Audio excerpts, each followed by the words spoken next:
Hello, lovely family. Welcome back to the channel. If you're returning, we're so glad to have you here.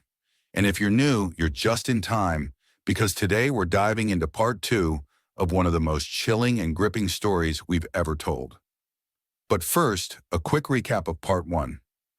Rebecca Hale, a graceful and intelligent woman living in Lagos, sat beside her dying mother-in-law, Eleanor Voss, in a hospice room on Victoria Island. With her final breath, Eleanor whispered something that would shatter everything Rebecca thought she knew. "Run from my son." That son? Rebecca's own husband, Nathan Voss. From that moment, Rebecca's world began to unravel. She uncovered hidden diaries, old photographs, and a haunting trail of evidence tied to a missing teenage girl named Sarah Mitchell. In a dusty, off-limits basement in their Yaba home, Rebecca found more than secrets. She found a trapdoor, and what lay beneath it was never meant to be found. As suspicion turned to fear, and fear turned to proof, Rebecca realized the man she married wasn't just hiding something, he was something else entirely. So buckle up, because part 2 picks up right where we left off, and trust us, the twists are just beginning. What would you do if your loved one's final warning was to run from the person you sleep beside every night?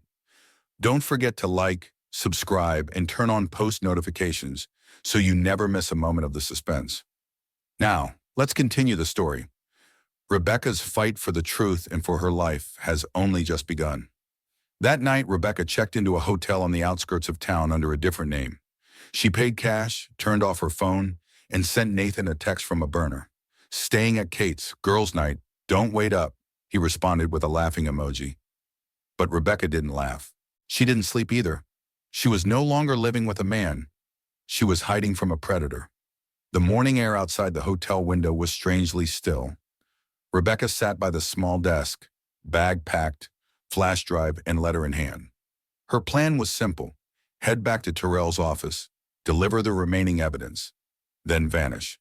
She'd found a woman's shelter in Abuja willing to take her in temporarily. But before she could leave, her burner phone buzzed. An unknown number. "Where are you?" Her stomach dropped. Then the hotel room phone rang. Her breath caught in her chest. She picked up. Silence. Then his voice. Nathan's voice. Calm, controlled.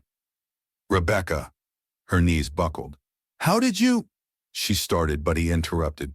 "I called Kate. She hasn't seen you. You lied to me." The blood drained from her face. He continued, soft as silk. "You've been in the basement, haven't you? I told you never to go down there. That was private." Her voice cracked. "You're a murderer." Silence. Then a slow laugh. "Do you know how many times I've heard that word?" he said. "From my mother, from Sarah, and now from you." Rebecca backed away from the window, trembling. "I'm going to the police." "No," Nathan replied. Not as a threat, but a certainty. "Because I'm already outside." Her breath hitched. She crept to the curtain and peeked. There it was, his car, parked across the street. Driver's door open. She grabbed her bag and bolted. No time for the elevator. She tore down the stairs, pushed through the emergency exit, and sprinted into the alley behind the building. She ducked behind a dumpster, heart hammering in her ears. "Rebecca!" His voice echoed from somewhere nearby. "You don't know what you're doing!" She didn't answer. She didn't move. She prayed. Then sirens. Police cruisers pulled up with flashing lights. An attendant from the gas station across the street had called them. As Rebecca peeked around the corner, she saw Nathan calm, hands raised, but his eyes never left hers. 3 weeks later, the news spread across every major network in Lagos and beyond. "Body found under suburban home, missing girl from 2004 identified." The headlines were relentless. Beneath the Voss residence in Yaba, police had discovered not just Sarah's remains, but others. Trophies, diaries, photos, things no one should have kept unless they were proud of them. Nathan Voss was arrested on multiple charges, including murder. His trial was pending. He was denied bail. His expression in court? Blank, cold, untouched by remorse. Rebecca watched the media frenzy from a small flat in Jos, hundreds of kilometers away. Different name, different SIM card, no social media. The silence gave her space to breathe, but not to forget. She kept copies of everything: Eleanor's letter, the flash drive, even the green bracelet, which the police had released once DNA confirmation came back. The days were long, but safe. The nights, not as much. Nathan's face haunted her dreams. His voice, calm and smooth, whispered even in sleep. Then one morning a small package arrived. No return address, just her name. Inside was a velvet box. She opened it slowly. The green beaded bracelet, cleaned, restored. Beside it, a folded note in Eleanor's familiar handwriting. For surviving what I could not. Rebecca stared at it for a long time. Her fingers closed around the bracelet. It wasn't just a memento anymore. It was a reminder that she had ended something no one else could. The curse Eleanor had carried for 2 decades was finally buried. Not with forgiveness, but with fire. Weeks passed. Nathan's trial was scheduled for March. Prosecutors had more than enough evidence to secure a conviction: Eleanor's journals, Rebecca's testimony, physical remains, digital footprints. The story dominated radio shows and podcasts. The boy who smiled too wide, they called it. Neighbors gave interviews, recalling how polite he had been, how charming. He helped carry groceries, one said. He read Bible verses at the community center, another added, and yet he had locked away bodies beneath his own home. In Jos, Rebecca met with a trauma counselor under an alias. She attended support groups where she told pieces of her story, but never the whole. Some nights she still reached for the knife she kept under her pillow. But slowly she began to reclaim herself. Her voice grew steadier, her posture more certain. When she looked in the mirror, she didn't see a survivor. She saw someone who had chosen to stop being afraid, and that made all the difference. One night, while watching the sunset through her flat window, her burner phone lit up. Unknown number. Her heart skipped, but when she answered, it was Terrell. "It's over," he said.